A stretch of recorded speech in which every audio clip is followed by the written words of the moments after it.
I'm going to grab my coconut water, and then we'll round out the show and hit record. You are so trendy.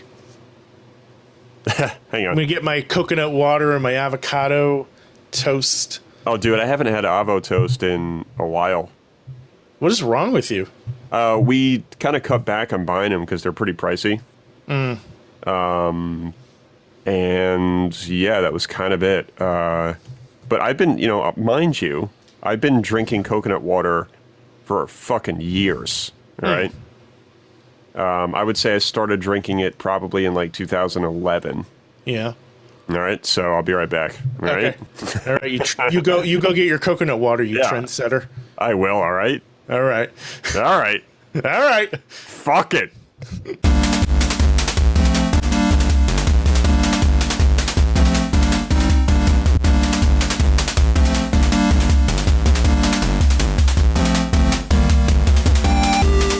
Hey everybody, welcome to Will and Drew's Gaming Retrospective. You're listening to episode 26 for the week of May 26, 2019. I am your host, Drew, and I am joined by... I don't have a nickname for you, Will. Will, how are you, bud? Better than I deserve, my friend. I am joined by better than we deserve, Will. Dude, it's stunning outside. It really is. We were talking before the show, Drew and I, about, recording outside and getting like these super long, it would have to be like, 10,000 feet or more of Ethernet cable? Oh, God. Well, I have a portable-ish recorder, so I just need electricity. But then we need, mic wires and all that stuff, and, Yeah, it would be bananas. It would be bananas, but how awesome would it be to do a podcast like in the middle of a field with like nobody but like the birds? Yeah, like Office Space style, like when they go to like smack up the fucking fax machine or whatever. Damn, or the it printer. Feels good to be a gangsta. Yeah, I think they did that in a field. They did. I'm pretty sure they did. But yeah, no, I love fields, dude. Like, we should just create a show about fields. Our favorite video game fields. Oh, dude, that's 100% a thing, man. 100%. There are some games that I can think of that have beautiful fields. But anyway, welcome to the show. Everybody, thank you so much for hitting that download button. Make sure you're subscribing to us on iTunes, Spotify, Stitcher, TuneIn, whatever podcast app you like. Go ahead and look for us, Will and Drew's Gaming Retrospective. We're there. And if you're kind enough, please take a moment to leave a review.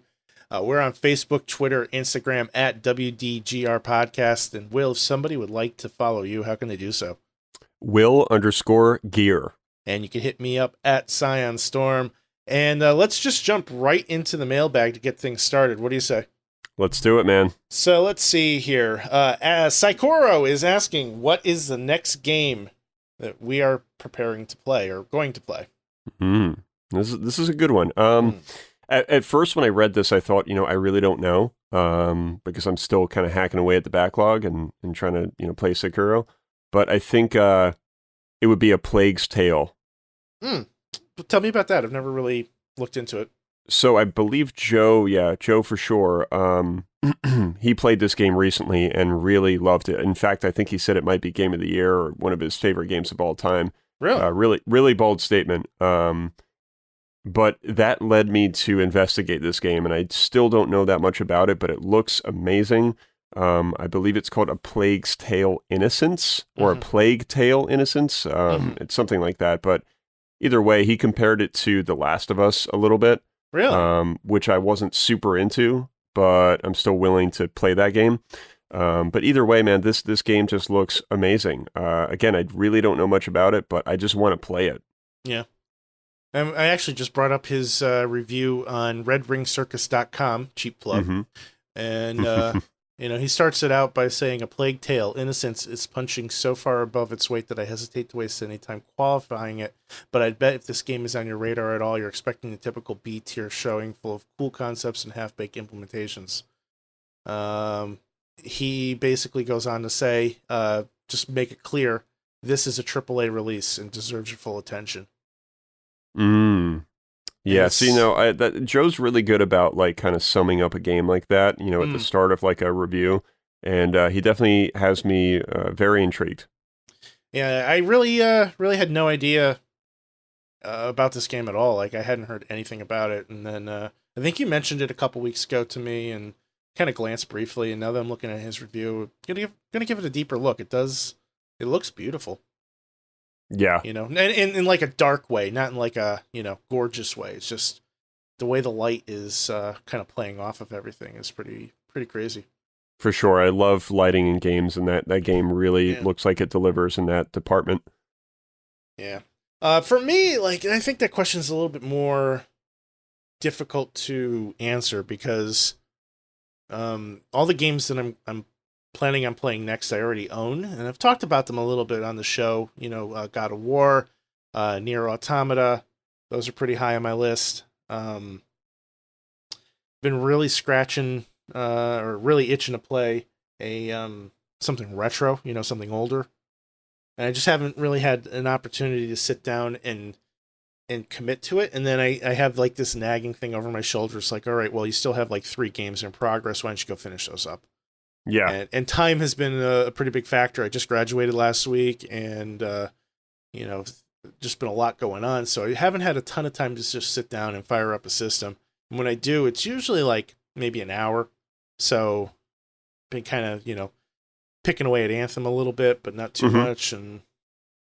But man, I don't know. Like I really just I don't know what it is. I just feel like holding like an old controller in my hands and playing like something that I've never really had an opportunity to play. Thursday, my friend, Thursday. Yeah, I think that's going to be a good idea. Will and I are planning on getting together, and I'm going to bring my N64 and a pile of old games and hook it up and pick some stuff out, and maybe I'll fall in love with something that I need to finish. Yeah, looking back on this question, as much as I at least have a title to list for myself here, it's kind of a hard one, I think, for us, because I think most of the listeners know that we are, like I said, dealing with backlogs and kind of just we're a little bit all over the place. So Yeah, we're not in that mindset where we're like, all right, done with this game, on to the next. Like right. Joe's lucky enough to be in that mindset right now, but most gamers aren't. So good question, but a tough one. Yeah. Now that I'm like actually done with school and I can move on to the next phase, I'm hoping to kind of get into that mindset because I think there's something to be said about taking a game, beating it, and then shelving it, knowing that hey, I did this, I finished this, and I haven't had that sensation in a while. So, let's see here. Puckster talks a little bit about what he's been playing. Beat Saber. He considers it his new DDR. That game looks fun as hell, and if I ever get a VR headset, that's probably going to be the first thing I buy. Have you seen Beat Saber? Oh, dude, it looks phenomenal. It looks like a blast. An absolute blast. It reminds me of like a Dave and Buster's game, like an arcade game that you put something on your fucking head or whatever, or maybe you don't, and it's just something that's on a screen. But either way, it looks like just an absolutely really fun game. If you ever wanted to be inside Guitar Hero, like, I think that's the best way to put it. Yeah, I like that. Yeah. I like that for sure. He talks about Vader Immortal, which is an okay Star Wars narrative game with awesome lightsaber combat. He compares his martial arts training into actually helping out with the game. I'm assuming it must be another VR game then. Let's see here. Moss, a fun narrative puzzle game that reminds me of Trine. You help a mouse through a series of vignettes with a combination of platforming and VR puzzle solving. Interesting. Did you ever play Trine? That seems like that would be something that would be up your alley.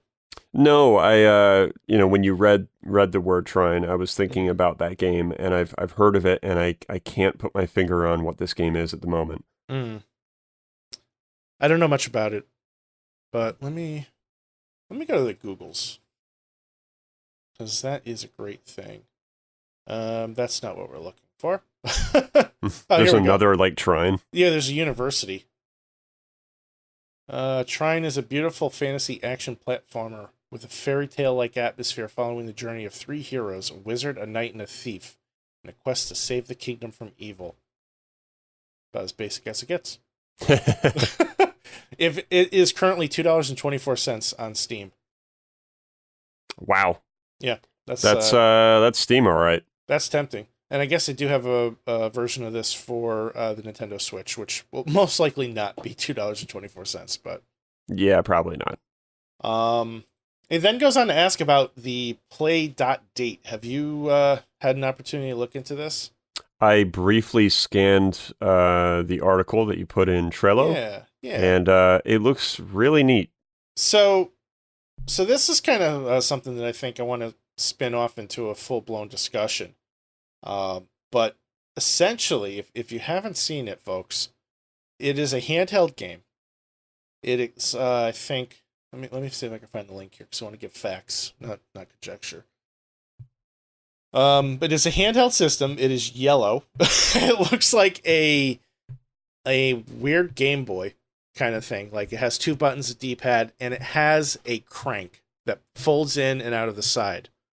And the crank is basically a rotating analog controller.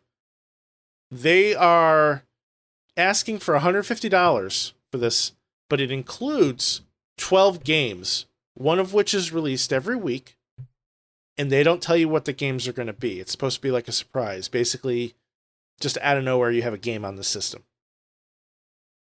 Yeah, I'm currently reading the just kind of like the start of this article on their website, and I love like the advertisement. It's yellow. It fits in your pocket. It's got a beautiful black and white screen. It's not super cheap, but not super expensive. It includes brand new games from some amazing creators, plus it has a crank. Okay, yeah, let's back up a little bit. Yeah. And then they kind of go into details about it. So the company that's making this is responsible for Firewatch, which was a very unique indie game, and then they're also coming out with Untitled Goose Game, which is basically you play as a goose and you're a dick. That's that's the entire game right there, full stop. And it looks fantastic. It looks like it's so much fun. Yeah, it's such a. I mean, I'm sort of at a loss with what to say about this thing. I mean, it looks super cool. It reminds me of something that you would find in like an engineering like office Yeah. somewhere, and somebody was just like kind of creating this thing on the side. Mm-hmm. But the fact that it does have a crank is just, I don't know, it's very innovative. I think this could be where handheld gaming might go, because like what else can you really do with handheld gaming besides just make it look better? This is Right. the opposite. This is just making it more innovative. Yeah, so I mean it's a really interesting spin on things, because I feel like a lot of manufacturers, game creators, companies in general, just involved in the industry, like to play it safe. And here you have a company who's trying to take a chance on something that's largely uh, unproven. They're asking $150, and they're going to give you 12 games, but they're not going to tell you what the games are. The hardware is minimalistic, but unique. It's a weird thing. Like we're in this zone of like everything's got to be bigger, brighter, better. Better graphics, better this, better that, and they're going backwards. They're doing a black and white screen, which I don't know if it's backlit or not. That could be a problem if you're playing in an area where there's like a like outside. Think about the Right. original Game Boy. Yeah. You Or just even read the my mind, man. I mean, Game that Boy black and white Advance. Game Boy was horrible, like in certain lighting. Yeah, and like the original Game Boy Advance was just as bad, if not worse. So, you need to have like very specific lighting to see this. I don't know if it's backlit or not. Hopefully they elaborate on that. And then to throw this crank in there, which seems like a gimmick, but if it's part of the innovation, I don't know. Like I'm kind of torn because it seems like it's the kind of thing that's going to be really popular with maybe 100 people, but like for the rest of us, maybe we're just missing out. Like am I willing to spend $150 on something that I don't know that will have a vast library? Like, are they going to make it past these 12 games? Are they going to put more out? And why not tell people what they're buying? Our friend Vic posted in the chat room on the Discord. I'm not interested. Here, I'll quote him. Not sure how I feel about that. How big will the games be? From one game on their page, it doesn't look very deep. $150 is pretty pricey for a black and white device with a crank. How much will future seasons cost? Why seasons? Can't we just buy the games we want and not have to buy seasons? I don't want to buy a season of games for one game I might play or like. Yeah, I mean that's a lot of It's a lot of critiques, very early on. I mean, it's very typical of Vic. Vic likes to make sure that his money is being spent wisely, which is very respectable. But just looking at this thing and thinking about it, I mean, I don't feel bad about it, but I just don't really know how I feel, and I don't know like who's going to buy this thing because I don't really know the status or the state of handheld gaming at this point. Like because I'm not a handheld gamer, so I don't really know like where we're at with this. That's actually a very interesting topic too, because you have the Nintendo Switch, which is both handheld and console, and then you have essentially the mobile market. Mobile phones. I know you're not a big mobile gamer. I dabble in it. I have essentially one game that I play religiously on mobile, and then I keep trying to find other games to play on mobile, and I never do. Right. I've been largely unsuccessful with that. So, the mobile market's in this weird phase, I feel, right now.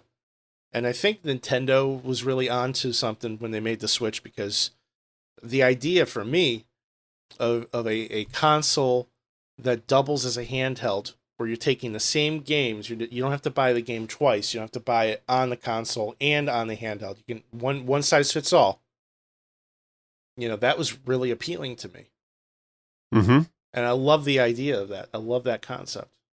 Yeah, like I said, man, I think that it's a very cool looking device. I think the price is pretty fair, considering it's very unique and it's probably engineered well. And, it's a good amount of games. Yes, they're black and white, but, these games could be like super addictive, and that justifies, I think, the price. Yeah. Puxor also asked if there was any niche gaming hardware that you've had that you loved that nobody else had. Anything over the years that jumped out to you, like, Super Scope 6 or anything like that?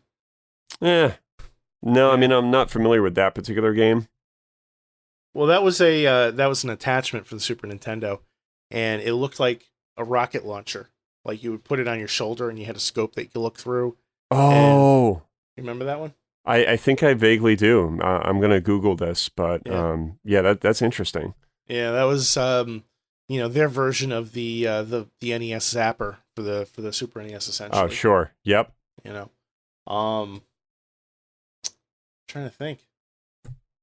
What did I have that was like kind of niche? I guess like the keyboard for the Dreamcast for Typing of the Dead. Oh yeah, that thing was cool, man. That was like a legit keyboard, wasn't it? Yeah, it was. Our friend Damien actually gave me the keyboard that I have because he was using it for Phantasy Star Online, and when he got rid of his Dreamcast, he got rid of the game. He didn't have a need for the keyboard anymore, so he just gave it to me.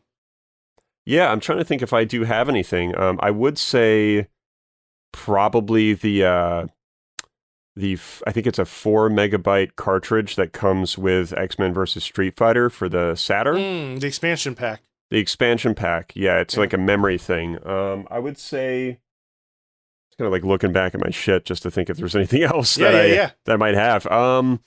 Gosh, I don't know. I mean, I have like the whole arcade setup, but I don't know if there's really any specific niche gaming hardware besides that. Well, what about like your fighting sticks? Yeah, I mean, like 2 of them are very relevant. The Dreamcast arcade sticks are pretty hard to find. I have 2 of those. Mm-hmm. I also have those really shitty ones for the Saturn that we boxed up pretty quickly. I think those are, I don't even remember what they're called now, but those were very unfortunate. They're pretty niche though. Yeah. Yeah, I don't know. I don't know if there's much more than that. Off the top of my head, I'd probably go with those items. I'm not really a big niche accessory or niche hardware guy, per se, because it's just not really my thing. But I think you're more in tune with that world. Yeah, I mean, for me with the consoles, there weren't a ton of niche products that I ended up getting over the years. So I'm all right. I have an Intellivision 2, which came when I bought it. I bought it off of a friend who sold me a whole big lot of all these old consoles, and there was an Intellivision, a ColecoVision, an Atari 5200, all this really cool shit, right? The television came with an expansion pack that you plug into the side, and the games would talk to you. Now, you have to keep in mind when this came out. So, like when I say the game is talking to you, I want you to think of like the voice from like War Games, the movie from like the 1980s, where it's like, "Would you like to play a game?" Like, Oh, that's from War Games? yeah, yeah. I thought that was from, excuse me, Saw. Well, The movie Saw. they might have used it in Saw, but that's what it's originally from. Okay. Yeah, I wasn't aware. I could be mistaken. I've been wrong before. But man, it's like that kind of thing. It's like that really super digitized voice. It is so fucking cool though. Like I have this Tron game. It's called Tron Solar Sailor, and it just starts talking to you, and it's just the coolest thing ever because the sound is coming out of the console. It's not coming out of the TV. Oh, that's so cool. That kind of reminds me of how much I love the built-in speaker on the PS4 controller. Oh yeah, that's a lovely little gadget. Oh, dude, it's wonderful, man. Like, I mean, I have a couple friends. I think it might be Joe that's made fun of me before for really enjoying some of the small things in peripherals and hardware. But like that's a fantastic little like idea, and I think it works really well. I don't think they even use it that much in many games. Like in some games they use it just enough for like for example, like you can hear the flashlight like button or clicking like when you're turning it on and off in The Last of Us Remastered for PS4. But sometimes it's just those little touches, man, that really kind of like make something like that special. And the best, not to trail off, but the best utilization of that speaker, and I might have said this before in a previous episode, is in a game called Transistor, which I think we've spoken about before a couple times. But anyway, if you play that on PS4, there's a setting where you can have the sword, who's a kind of a character in the game, talk through the controller, and it'll talk like through the controller pretty much like 90% of the game, because like the sword speaks to you. And it's absolutely amazing. Like, it sounds like he's in the room. Like, they utilize that speaker so well. We'll have to try that when you come over on Thursday. Yeah, I'd like to check that out. I'm going to make a note of it so I don't forget. Cool. I think my favorite use of it so far has been in Horizon Zero Dawn when you go to use your focus. So your character has, like, this earpiece that lets her hear and see things that... she wouldn't normally be able to see, and it makes a very distinctive sound when it goes on and off, and that sound comes out of the TV, but it also comes out of the controller, and that by having it come out of the controller, it adds just a little bit of a surround sound feel to it. Oh, that's cool. It's really, really something special. It's very subtle. You hear it and you don't even realize you're hearing it, and then all of a sudden you're like, oh shit, that's coming out of my hands. Yep. It's pretty cool. So, thanks to everybody who sent in questions. If you'd like to get in on the action, we have a Discord room. Check out the show notes. There's a link in there. Come on in and say hello. Send us your questions, your thoughts, your ideas, anything that's on your mind. We want to hear about it. Again, that's in the show notes for our Discord room. So, we've been kind of going all over the place here, Will, but I haven't had a chance to ask you what you've been playing lately. Anything good? Still Sekiro. Still, trying to figure out how to say the title of that game. Because there's a couple spins on how you can pronounce it, but whatever. Let's go into that for a second. What are the spins? Let me. Well, let's see. I've heard Sekiro, Sekiro. What was the other one? There was like another pronunciation. It's kind of a tough one. Like somebody said it in kind of a unique way recently, like in a video, and I was like, like maybe that's how it's said. Like technically, I think it's supposed to be like Sekiro. Like you're supposed to kind of say it like fast, like that sort of Japanese. Like it's kind of like Asura's Wrath. A lot of people will say Asura's Wrath, but usually when you have like that kind of like spelling in a Japanese sort of name, it's usually like Asura, versus like Asura. And I think it's hard, like a hard sound. Yeah. So I think with Sekiro, which is pretty much how I've been pronouncing it for the most part, I believe is the right way. But I've heard a lot of people say like Sekiro. But either way, I have been dabbling with that as much as I can. Not as much recently, just because I've again, life has gotten in the way. But sure. I'm currently on a boss, and I've made it relatively far in the game. I wouldn't say that I'm even really halfway through yet, to my knowledge, but Mm. it's kind of a long game, and as we all know, it's very challenging, but I'm okay with that, man. Like, I'm really okay with taking my time with it, and Yeah. I'm stuck on a boss right now, and yeah, it's still fantastic. Nothing has changed. I'm just, trying to get to a little bit more often. Nice, nice, nice. What about you? Um, I mean, not a ton of stuff. I popped in Anthem, again for about a couple hours, maybe a week ago. Uh, uh, they've been completely radio silent with what's going on with that game. There was this whole roadmap of all these things that were supposed to happen in May. None of them have happened. I don't know what's going on with that game. It's kind of weird because like to me, like I don't get a chance to play often, so when I do play, I have a ton of fun with it. But I understand why people are upset because they'll put hours and hours and hours and hours into the game, and they won't get any kind of return on the stuff. Like your characters are looking for, you're basically rolling for stats every time you pick up a new item, and if they're not dropping at a high frequency, then you're spending all this time grinding for something just to get a shitty roll on it. Yep. So there's a lot of upheaval about that, and the devs have been silent about it, and they've also, missed out on, like, there's supposed to be this huge Cataclysm event, but they never said what it was, and now May is almost over. It was supposed to happen at the beginning of the month. So that's kind of weird. But then I think to myself, like, Hello Games did the same thing with No Man's Sky.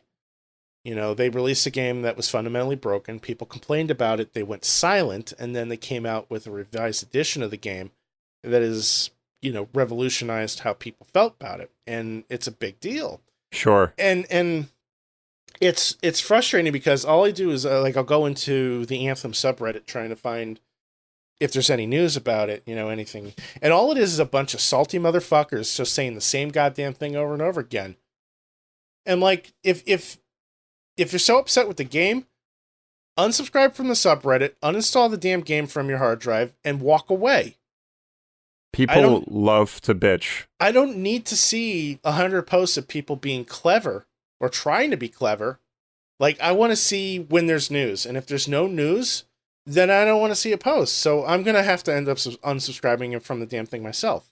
I probably would, just for your own, like, sanity. It just pisses me off. Like, I get that you're unhappy. I'm unhappy too. But if I make a post about how unhappy I am, it's not going to change the fact that I'm unhappy. It's just going to make things worse. Right. And that's all it is just wall of negativity. Yeah, it's unfortunate, because, like, you can have that argument, like, these people have a right to be pissed, and they certainly do. But, it's not going to help by just staying on a board or a forum or whatever it is, or any kind of thread and just bitching away about this and that. Like, look, it ain't happening. Move on. It sucks, but, like, don't waste your time doing that because you're just going to piss, like, yourself off and other people, and it's not going to really change much of anything. If you had a favorite restaurant that you went to, right, and they decided to open up a new location, and they're going to try some different kind of food. I'm trying to make some really, like, far-winded analogy to this. So they open up a new restaurant, and it's a different kind of food, and you go there, and it just sucks. But the owners have done good work in the past with other types of food.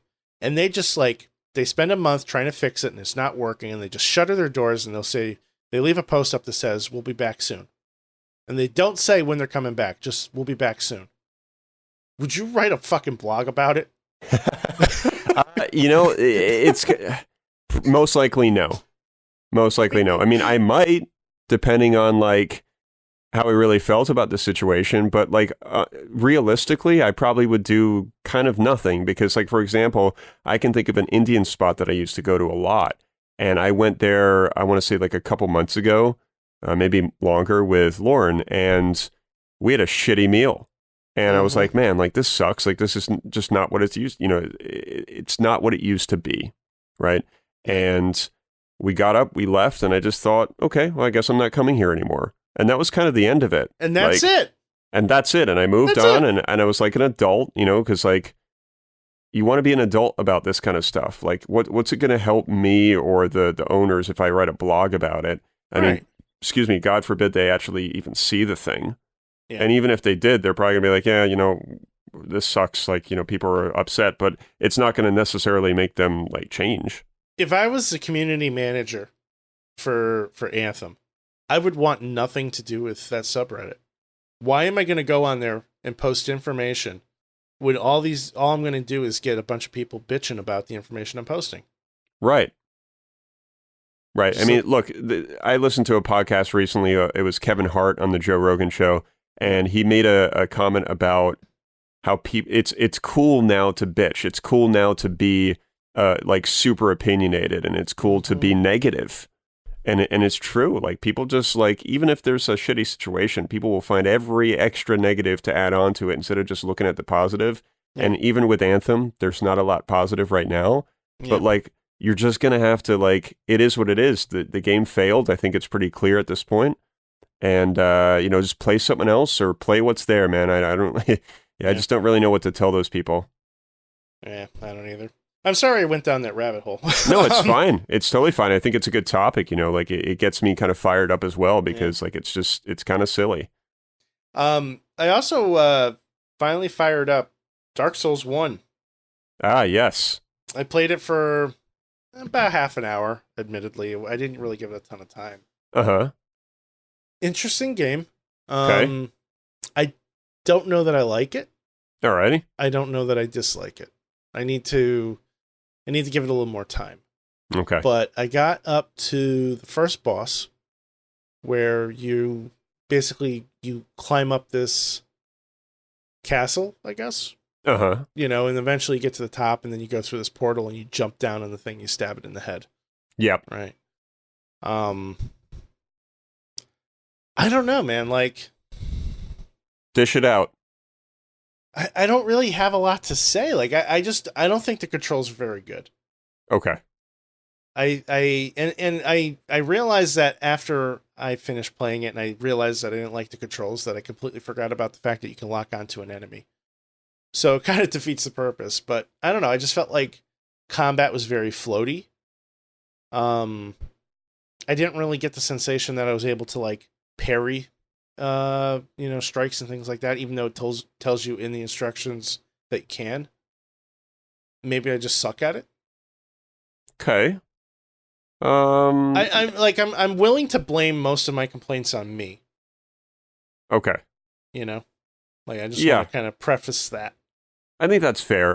We'll definitely fire up some of those games on Thursday so I can kind of show you like my viewpoint and how you can kind of maybe warm up to it a little bit more easily. But yeah, I think that those, I wouldn't even say complaints, but those like initial thoughts that you have are pretty normal, especially if you're not, if you're not familiar with these games, because they're very clunky in a lot of ways. Like when you said you said it's kind of floaty, like I would say it's more clunky, especially with the first game.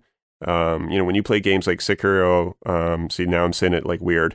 Sekiro or Bloodborne, which are FromSoft games, those games are tighter and faster. They're way more floaty. But yeah, DS1 is it's not that easy to get into for I think a lot of people. Yeah, I mean, like to me, it seemed like when I was, even just running around in the hallways, like it just wasn't very precise, I guess. Yeah, it definitely. I mean, I think it kind of harkens back to how games used to be a little bit more clunky, which they absolutely were. That's probably why you get that sort of sensation or feeling about the game. That's just me guessing. I don't really know like why they are that way, but my guess would be it's because they want it to feel more like those sort of like classic RPGs, which the game definitely does a pretty good job at doing. Yeah. But yeah, give it more time. It's something I want to spend a little more time with. It's definitely a intriguing game. I'm not really crazy about the environment. I'm just not into knights and medieval kind of era shit. But outside of that, though, not terrible. Yeah. Yeah. Anyway, that's it. Cool. Fair enough.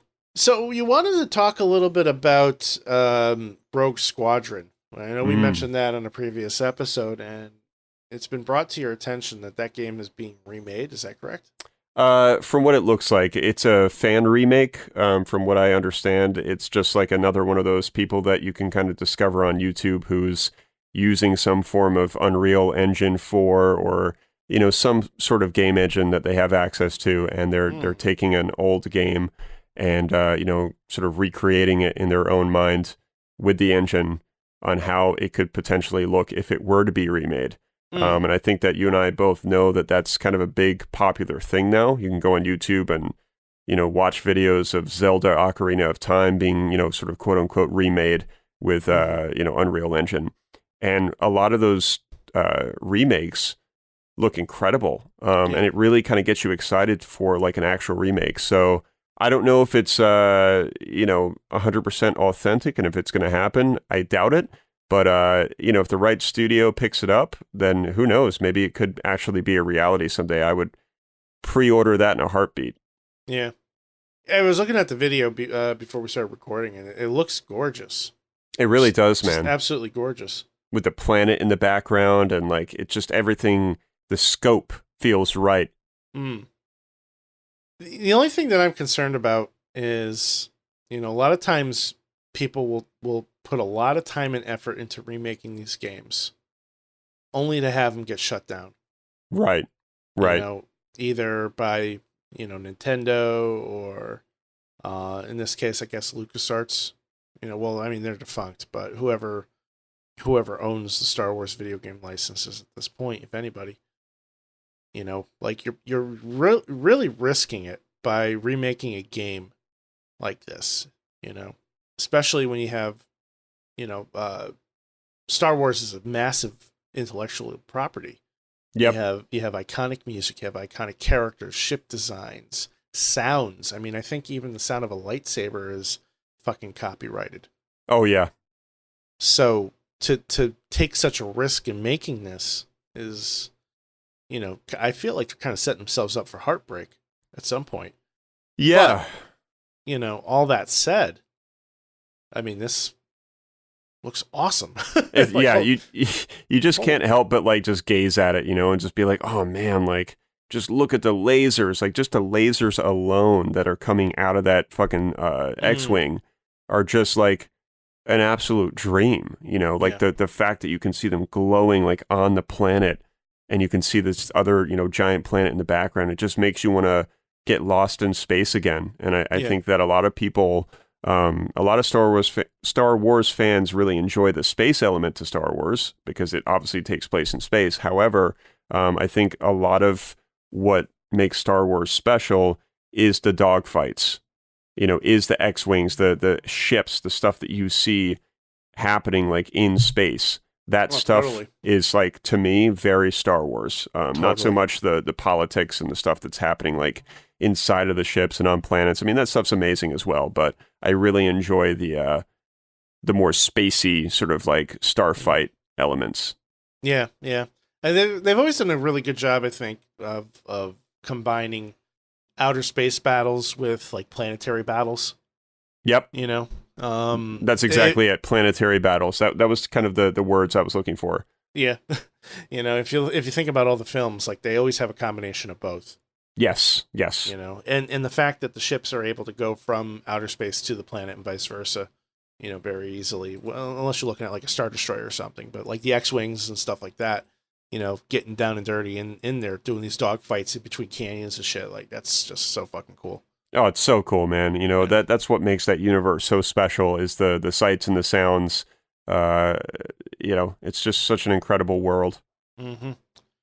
So, kind of on that topic then, are there any other older games that you'd like to see remade either officially or unofficially? Sure. I mean, I could probably think of a ton. I know I mentioned Shadows of the Empire on the last episode. That's still a big one for me. So that and Rogue Squadron.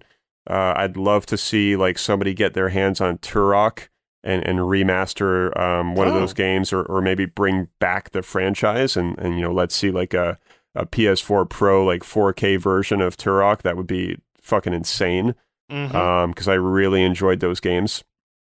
And Yeah, I don't know, man. I mean, there's a ton. Like, there's like kind of new-ish games that I'd like to see, like with a remaster. Hmm. I'd love to see like Asura's Wrath. You know, just some of like my favorite games. I would love to see, get a touch up. But those are a few off the top of my head. What about Yeah. you? I mean, for me, like if I think of something that needs to be remastered, I have to go back. Like I don't see any point in remastering something that's been released in the past 10 years because I don't think there's been that much of a difference in graphics to make it worthwhile. Like, yeah, if you're looking at like something from like the Xbox era or the PlayStation 2 era, polygons don't look the same now. They look way better.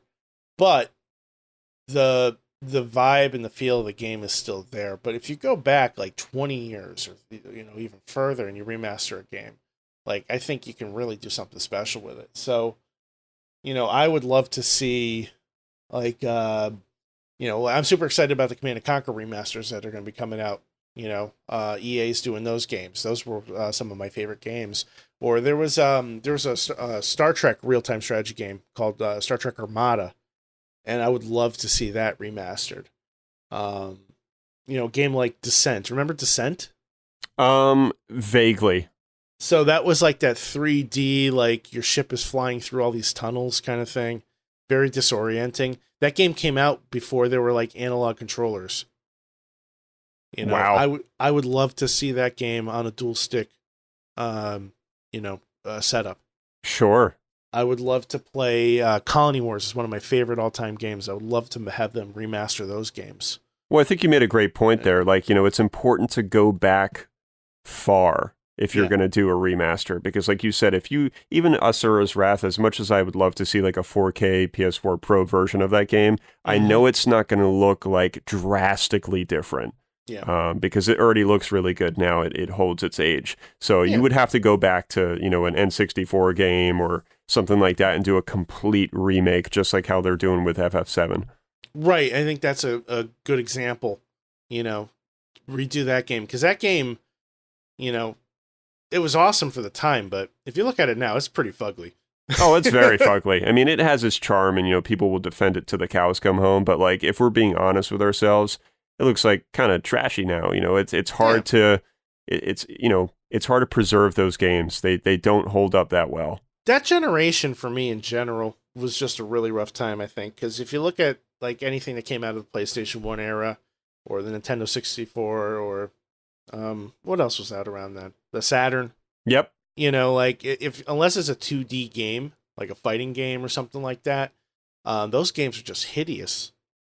Yeah, You know, and they and really like are. I know it was a necessary step, and like some of my all time favorite games came out of that generation. I'm not bashing the games themselves, but graphically, that is not aged well. No, no, we just have to be a little bit more honest, and I think that most gamers are. But sometimes you get those guys who are like, "Oh, dude, well that did do," and it's like, "Yeah, but dude, come on." Yeah, It looks like garbage now, right? it really does. And Trying to look sometimes up. it looked like garbage when it came out too. We have to be honest about that. Yeah, I mean, like now that I'm looking at my shelf, like I would love to have a remastered Star Fox, like the original Star Fox game. Oh yeah, dude. Give Oh give yeah. me that with a new coat of paint. I still want the ships to be those polygons, but make them look pretty. Make it HD. Like holy fuck, that would be awesome. Yeah, no, I agree. Sometimes like when you get those sort of HD remasters, they're better obviously than the remakes because Hmm. sometimes they touch up just the right areas, which is really a nice thing as well. Yeah. I'm trying to think if there's anything else. No, not really. I mean, I don't know. I like playing older games as they were intended. Yeah. Yeah, some So of them need to be left untouched, yeah, I agree. but there's certainly some that I know that, like we've already mentioned, would Mm, look and be amazing if they were reimagined with a brand new engine. yeah, yeah. Um. All right, so let's see here. Let's move on to our final topic for the day: game locations. This was Mm. a little confusing for me when you suggested this. So I'm gonna let you take over. Sure. Yeah, I could see why it was because I wanted to be specific about game locations. So locations that are within games that make you feel like I said before the show, kind of warm and fuzzy, like a spot like that you will gravitate towards, or maybe you discover in a game and you're taken back by it, and you're just left there thinking, wow, like this is incredible. Like whoever designed this area in the game just did this like marvelous job. And when I immediately think of, what that would be for me, it would be Skyrim. I would say probably over almost anything, and that's saying a lot, but that world is just a guaranteed world that you can get lost in, no matter what. Even if you don't really like the game, if you spend enough time just wandering around, you will get lost, and lost in a good way. And there's a couple places in that game that are just amazing, like Black Reach, which I don't even remember how you get there now. I think it's within like another town or something, but it's called Black Reach, and it's just this dark, huge, like almost like a room, and it's filled with giant like blue glowing mushrooms all over the place. So it's like dropping acid in Skyrim, and you just kind of go in there and you're just like, wow, this is such a magical place. And you just want to stay there because it's so calming. It's so atmospheric. And I think that you should Google this real quick so you can get an idea of what this place looks like. What's it called? Black Reach. Okay. So let's see.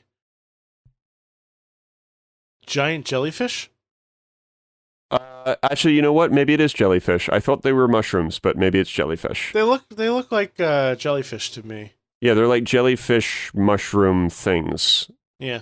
From what I remember. But god damn, dude, I remember when I first discovered it. Nothing beats that first discovery when you're playing a game and you're just like, wow. And that was one of those moments I was like, this game, like you kind of have that moment where you're like, that's it, game of the year, game of the fucking year. And you just have that moment where you're like, this is incredible. I could spend, an hour here. And I know I spent like more than an hour in that place once doing, it was some kind of side quest where I had to find like these little like plants and collect them. Yeah. And I was in that area for probably more than 2 hours, just wandering around. It's huge. And that's what's so cool about Skyrim is the world is gigantic. And there are some places that you discover that are just stunning. So that would be my number one pick for locations. Interesting. And then I'll share my second one after you go. Yeah, this is actually pretty. Yeah, it's very interesting looking, and I see what you're saying, like about the mushrooms. It's like this cross between a jellyfish and a mushroom. Yeah, it's unbelievable, man. Like maybe we'll get a chance to go there if I have access to it on Thursday. All right, cool. Yeah, so I mean, like, there's not a ton of stuff that gives me that warm, fuzzy feeling when it comes to gaming, but one of the first places that came to mind was the Citadel in Mass Effect. Yep. And it's not so much for the warm fuzziness or the jaw-droppingness, but for the world that it builds. Like, you go to the Citadel, and it's essentially, it's a city. And you're surrounded by all these different aliens from all these different worlds, and they all have different goals. And just you're walking around, and you're just hearing conversations. You're just eavesdropping, and the conversations evolve throughout a game, even if you're not directly interacting with the person. So you might come across somebody who's looking for their husband, right? And he's gone missing, and they haven't seen him or they haven't heard from him. And maybe that leads to a quest for you, maybe it doesn't. But throughout the game, you start getting more dialogue from that person about where that husband is, what happened to them. Or maybe they're talking to somebody about how they, haven't heard from him in 2 weeks, and all of a sudden they get a communication from him and he's fine, Or there's this character that it's a fictional character called Blasto, who is essentially a crime fighting alien. He's like a detective, and they have a series of films throughout the games that you can listen to. Like, you can go up to a button and press it, and it'll do this whole like radio teleplay for you over the course of the entire game. So depending on when you go and listen to it, maybe part 1 is up, part 2 is up, part 3 is up. It's just some of those things where you can just get lost in. Just sit back, you stop playing, and just listen, just observe. I feel like I heard about that. It's so fun, you know, so much fun. And, there's a lot of humor to it as well, too. Like, this is the kind of shit that I think when people are talking about BioWare and BioWare, how great they are, and why they feel left down with Anthem. Like, this is the kind of shit they were looking for. That level of detail, that level of depth, and just attention and care, you know? Yeah, no, it's unfortunate that that didn't continue with Anthem, but hey, that's another story. Right. But that's very cool, man. I would say the second one's tough because I've got a lot, but if I had to choose just a second one, these are not really top two. Skyrim's definitely number one, but another one I can think of would be most likely Majula and I want you to Google this one as well. Majula in Dark Souls 2 is the home base in that game where you can, rest and relax, and it's kind of like the Citadel, if you will. And it's incredibly stunning, man. I mean, you have this amazing view of the ocean, and it's like a sunset's happening, and it's the sun's hitting the ocean water, and it's just rippling in the distance, and it's very tranquil is probably the best word to describe Majula. And it's you feel so safe there. There's like a breeze blowing. The music is very sort of like twinkly, and it's kind of roomy there too. Like there's a lot of places to kind of explore. You can kind of just sit and chill. You can kind of walk around and just kind of take a minute to, essentially meditate, because that game can be pretty infuriating. Yeah, just like the rest. And Firelink Shrine in DS1 is nowhere near as nice as some of the other hubs in Dark Souls. But I would say Majula might be, in my opinion, the best one out of every game, because it's so beautiful. Yeah. Interesting.